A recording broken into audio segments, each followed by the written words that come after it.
133ನೇ ಜಯಂತ್ಯೋತ್ಸವವನ್ನು ಇವತ್ತು ವಿಧಾನಸೌಧದ ಮುಂಭಾಗದಲ್ಲಿ ಭಾಳ ವಿಜೃಂಭಣೆಯಿಂದ ಸರ್ಕಾರದವರು ಭಾಳ ಅದ್ಭುತವಾಗಿ ಮಾಡಿದ್ದಾರೆ.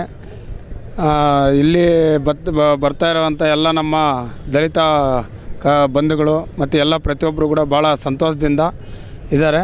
ಇದೇ ರೀತಿಯಾಗಿ ಪ್ರತಿಯೊಂದು ವರ್ಷ ಇನ್ನೂ ಹೆಚ್ಚಿನ ರೀತಿಯಾಗಿ ಎಲ್ಲ ಬಂದು ಇಲ್ಲಿ ಬಾಬಾ ಸಾಹೇಬ್ ಅಂಬೇಡ್ಕರ್ ಅವರಿಗೆ ಒಂದು ಮಾಲಾರ್ಪಣೆ ಹಾಕೋದ್ರ ಮುಖಾಂತರ ನಮ್ಮ ಬಾಬಾ ಸಾಹೇಬ್ ಅಂಬೇಡ್ಕರ್ ಅವರಿಗೆ ಜಯವಾಗಲಿ ಅಂತೇಳಿ ಎಲ್ಲ ನಮ್ಮ ದಲಿತ ಸಮುದಾಯದವ್ರಿಗೆಲ್ಲ ಜೈಲಾಗಲಿ ಅಂತೇಳಿ ನಾನು ಕೇಳ್ಕೊಂತ, ಅವರು ಕೊಟ್ಟಂಥ ಸಂವಿಧಾನ ಇವತ್ತು ಏನು ಪ್ರತಿಯೊಬ್ಬರಿಗೂ ಸಮಾನತೆಗಾಗಿ ಅವರು ಹಗಲಿರುಳು ದುಡಿದು ಈ ಕಣ್ಣೀರು ಹಾಕಿ ಇವತ್ತು ಬಾಬಾ ಸಾಹೇಬ್ ಅಂಬೇಡ್ಕರ್ ಅವರು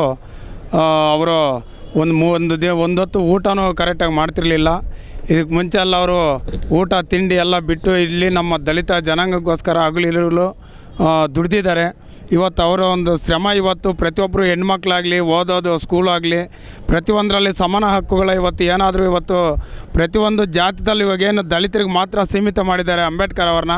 ಇವತ್ತು ಪ್ರತಿಯೊಬ್ಬರಿಗೂ ಕೂಡ ಸಮಾನ ಹಕ್ಕುಗಳನ್ನ ಕಲ್ಪಿಸಿಕೊಟ್ಟಂಥ ಬಾಬಾ ಸಾಹೇಬ್ ಅಂಬೇಡ್ಕರ್ ಇವತ್ತು ದಲಿತರಾಗಿರ್ಬೋದು ಪ್ರತಿಯೊಂದು ಜಾತಿ ಯಾವುದೇ ಜಾತಿ ಭೇದ ಇಲ್ಲದೆ ಪ್ರತಿಯೊಬ್ಬರಿಗೂ ಸಮಾನ ಹಕ್ಕುಗಳನ್ನ ಕಲ್ಪಿಸ್ಕೊಟ್ಟಿದ್ದಾರೆ ಸರ್ ಬಾಬಾ ಸಾಹೇಬ್ ಅಂಬೇಡ್ಕರ್ ಅವರ ಕಲ್ಪಿಸ್ಕೊಟ್ಟಿರೋದ್ರಿಂದನೇ ಇವತ್ತು ಹೆಣ್ಮಕ್ಳು ಪ್ರತಿಯೊಂದು ಸ್ಕೂಲಲ್ಲಿ ಓದೋದಾಗಲಿ ಇವತ್ತು ರೋಡ್ ಮೇಲೆ ಪ್ರತಿಯೊಂದು ಕೆಲಸ ಮಾಡೋದ್ರಲ್ಲಿ ಎಲ್ಲರದ್ರಲ್ಲೂ ಸಮಾನ ಹಕ್ಕುಗಳನ್ನು ಬಾಬಾ ಸಾಹೇಬ್ ಅಂಬೇಡ್ಕರ್ ಅವರು ಕೊಟ್ಟಿದ್ದಾರೆ ಸರ್. ನಮ್ಮ ಹೆಸರು ಗಂಗಾಧರ್ ಅಂತೇಳಿ ಡಾಕ್ಟರ್ BR ಅಂಬೇಡ್ಕರ್ ದಲಿತರ ಪೌರ ಕಾರ್ಮಿಕರ ಮಹಾಸಂಘದ ಅಧ್ಯಕ್ಷರಾಗಿ ಕೆಲಸ ಮಾಡ್ತಾಯಿದ್ವಿ.